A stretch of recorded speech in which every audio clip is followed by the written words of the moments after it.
voglio chiedere il programma possibilmente più preciso del Centro Studi di Amsterdam. Bon, alors, Wir an irgendeinem bestimmten Punkt nicht übereinstimmen.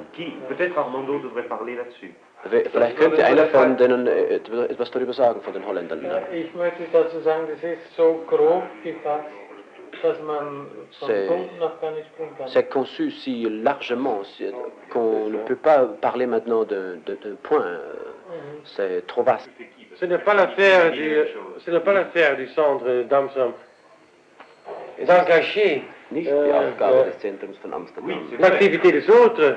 C'est la tâche des autres de s'intéresser aux problèmes de l'urbanisme unitaire qui a été entamé aujourd'hui. C'est à nous ici d'engager le centre d'Amsterdam dans une direction. Oui, mais eux, ils savent beaucoup plus que nous. Le souvenir est lié au monde des œuvres permanentes.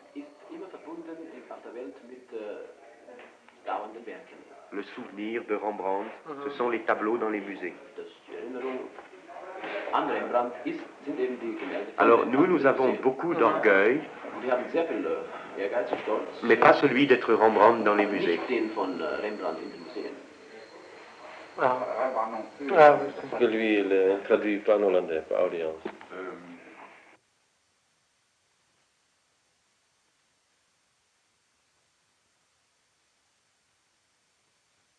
Ce quartier était fait pour la dignité malheureuse de la petite bourgeoisie, pour les emplois honorables et le tourisme intellectuel.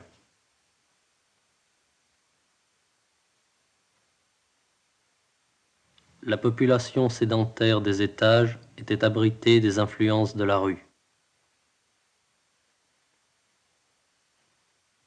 Ce quartier est resté le même. Il était l'environnement étranger de notre histoire.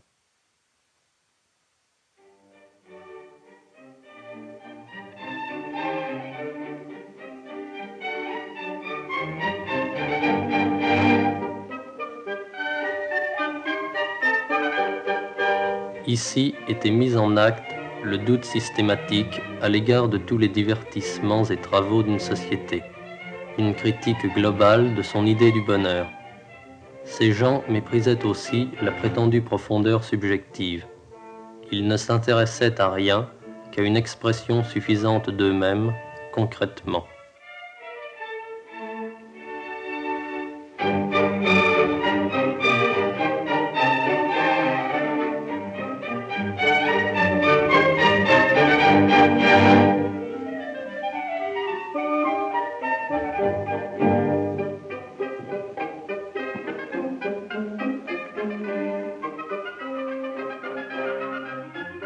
Les êtres humains ne sont pas pleinement conscients de leur vie réelle, agissent le plus souvent en tâtonnant.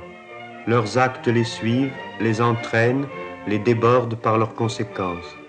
À chaque moment, donc, les groupes et les individus se trouvent devant des résultats qu'ils n'avaient pas voulus.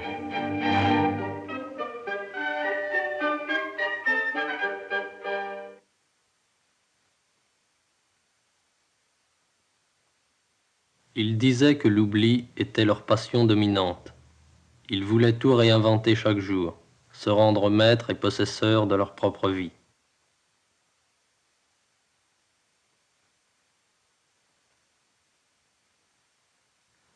Tout comme on n'apprécie pas la valeur d'un homme selon la conception qu'il a de lui-même, on ne peut pas apprécier de telles époques de transformation selon la conscience qu'en a l'époque. Bien au contraire. On doit expliquer la conscience à l'aide des contradictions de la vie matérielle, à l'aide du conflit qui existe entre les forces de production sociale et les conditions sociales.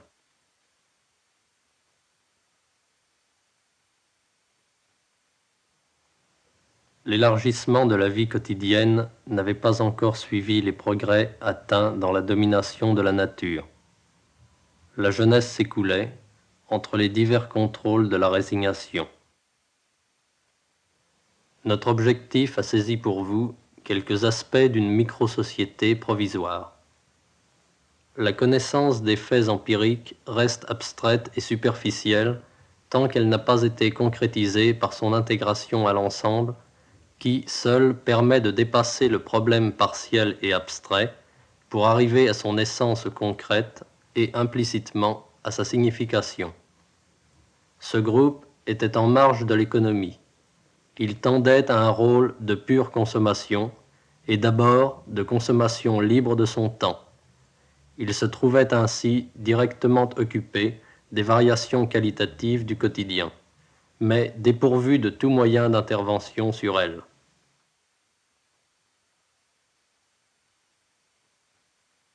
L'aire de déplacement de ce groupe était très réduite. Les mêmes heures ramenaient aux mêmes endroits. Personne ne voulait dormir tôt. La discussion sur le sens de tout cela continuait.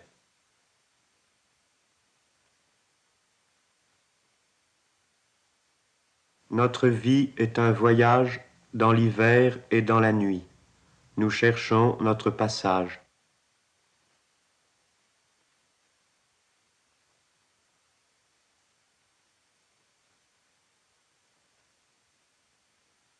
La littérature abandonnée exerçait tout de même une action retardatrice au niveau de quelques formulations affectives. Il y avait la fatigue et le froid du matin dans ce labyrinthe tant parcouru comme une énigme que nous devions résoudre. C'était une réalité en trompe-l'œil à partir de laquelle il fallait découvrir la richesse possible de la réalité.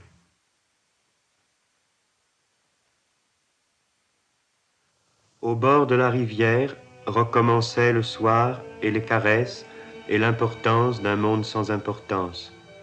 Comme les yeux regardent beaucoup de choses confusément et n'en peuvent voir distinctement qu'une, de même la volonté peut imparfaitement tendre à divers objets et ne peut parfaitement en aimer qu'un à la fois.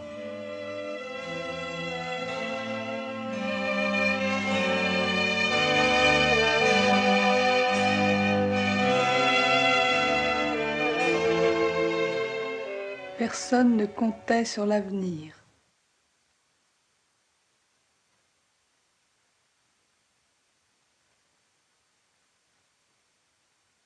Il ne serait pas possible d'être ensemble plus tard et ailleurs qu'ici. Il n'y aurait jamais de liberté plus grande. Le refus du temps et du vieillissement isolait d'avance les rencontres dans cette zone, accidentelle et bornée, où ce qui manquait était ressenti comme irréparable. L'extrême incertitude quant aux moyens de subsister sans travailler était à la racine de cette hâte qui faisait les outrances nécessaires et les ruptures définitives. On ne conteste jamais réellement une organisation de l'existence sans contester toutes les formes de langage qui appartiennent à cette organisation.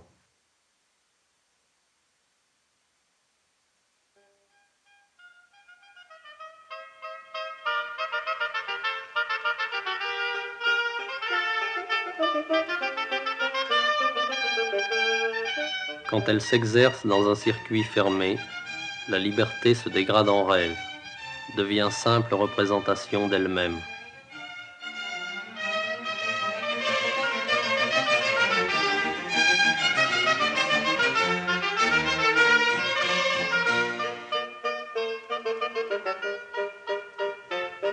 L'ambiance du jeu est par nature instable. À tout moment, la vie courante peut reprendre ses droits. La limitation locale du jeu est plus frappante encore que sa limitation temporelle. Tout jeu se déroule dans les contours de son domaine spatial. Autour du quartier, autour de son immobilité fuyante et menacée, s'étendait une ville à demi connue, où les gens ne se rencontraient que par hasard, s'égaraient sans retour. Les filles qui se trouvaient là parce que jusqu'à l'âge de 18 ans, leur famille disposait légalement d'elles, étaient fréquemment ressaisies par les défenseurs de cette détestable institution. Elles étaient couramment enfermées sous la garde de ces êtres qui, entre tous les mauvais produits d'une mauvaise société, apparaissent les plus laids et les plus répugnants des religieuses. Ce qui, le plus souvent, permet de comprendre les documentaires, c'est la limitation arbitraire de leur sujet. Ils décrivent l'atomisation des fonctions sociales et l'isolement de leurs produits. On peut, au contraire, envisager toute la complexité d'un moment qui ne se résout pas dans un travail, dont le mouvement contient indissolublement des faits et des valeurs, et dont le sens n'apparaît pas encore. La matière du documentaire serait alors cette totalité confuse.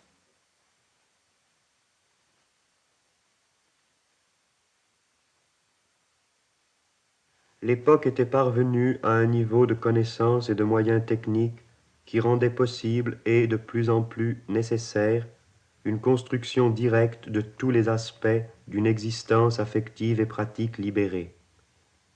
L'apparition de ces moyens d'action supérieurs, encore inemployés à cause des retards survenus dans la liquidation de l'économie marchande, avait déjà condamné l'activité esthétique, dépassée quant aux ambitions et quant au pouvoir. Le dépérissement de l'art, et aussi bien de toutes les valeurs des anciennes conduites, avait formé notre base sociologique.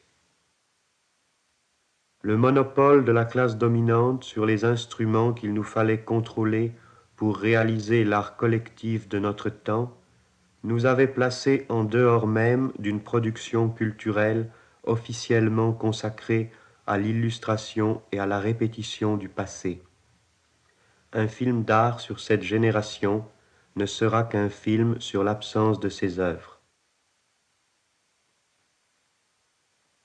Les autres suivaient sans y penser les chemins appris une fois pour toutes vers leur travail et leur maison, vers leur avenir prévisible.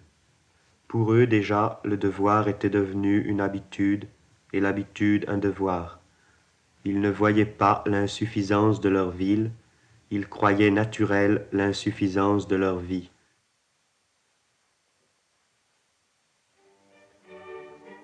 Nous voulions sortir de ce conditionnement à la recherche d'un autre emploi du paysage urbain, de passions nouvelles.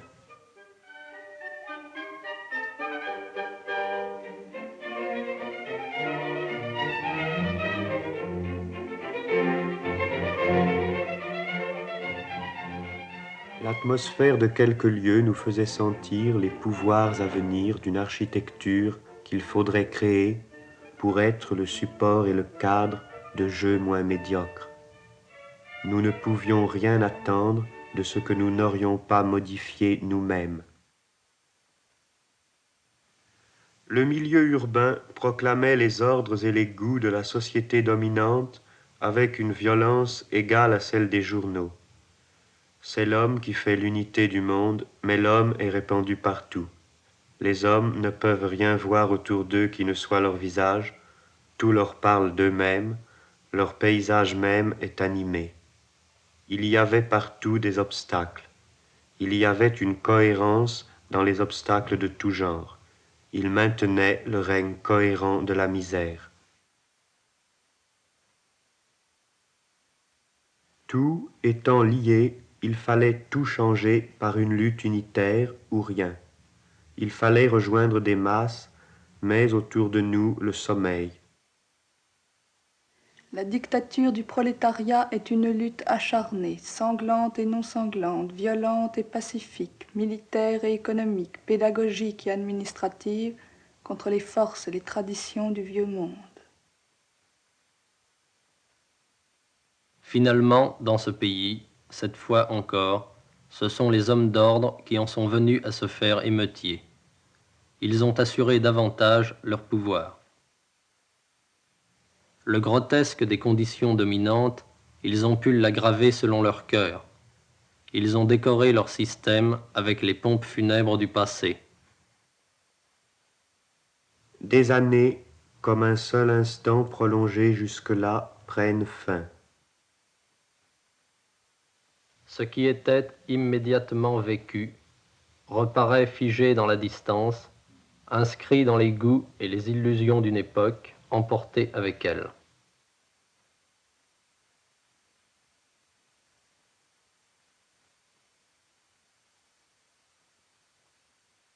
L'apparition d'événements que nous n'avons pas faits, que d'autres ont fait contre nous, nous oblige à mesurer désormais le passage du temps, ses résultats, la transformation de nos propres désirs en événements.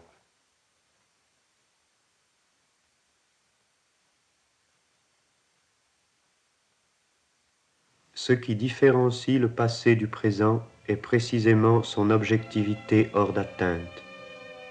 Il n'y a plus de devoir-être. L'être est à ce point consommé qu'il a perdu l'existence. Les détails sont déjà perdus dans la poussière du temps, laquelle avait peur de la vie, avait peur de la nuit, avait peur d'être prise, avait peur d'être gardée.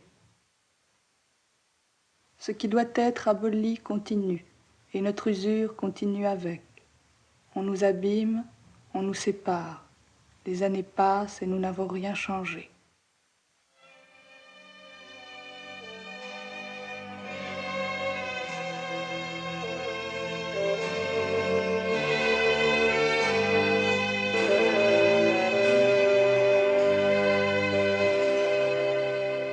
Encore une fois, le matin, dans les mêmes rues. Encore une fois, la fatigue de tant de nuits pareillement traversées. C'est une marche qui a beaucoup duré. Vraiment difficile de boire davantage.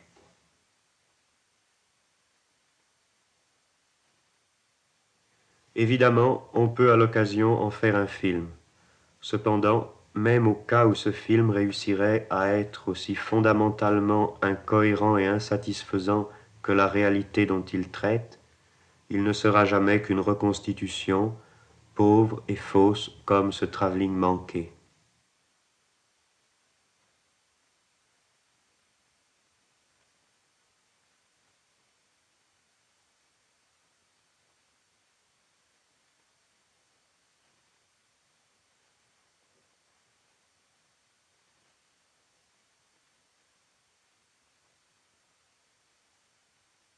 Il y a maintenant des gens qui se flattent d'être auteurs de films, comme on l'était de romans. Leur retard sur les romanciers, c'est d'ignorer la décomposition et l'épuisement de l'expression individuelle dans notre temps, la fin des arts de la passivité. On entend louer leur sincérité puisqu'ils mettent en scène, avec plus de profondeur personnelle, les conventions dont ils sont faits.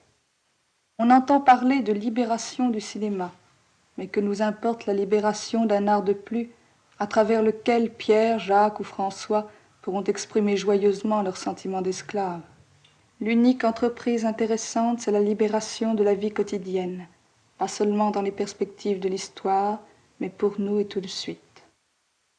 Ceci passe par le dépérissement des formes aliénées de la communication. Le cinéma est à détruire aussi.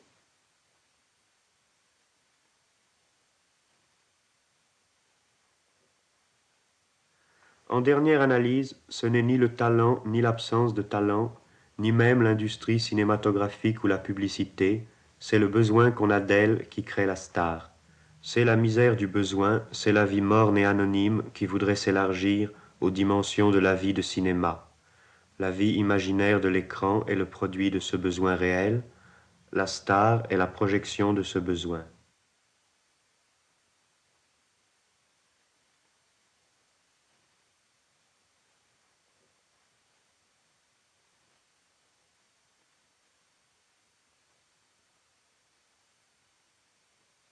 Les images des entr'actes conviennent mieux que toutes les autres pour évoquer un entr'acte de la vie.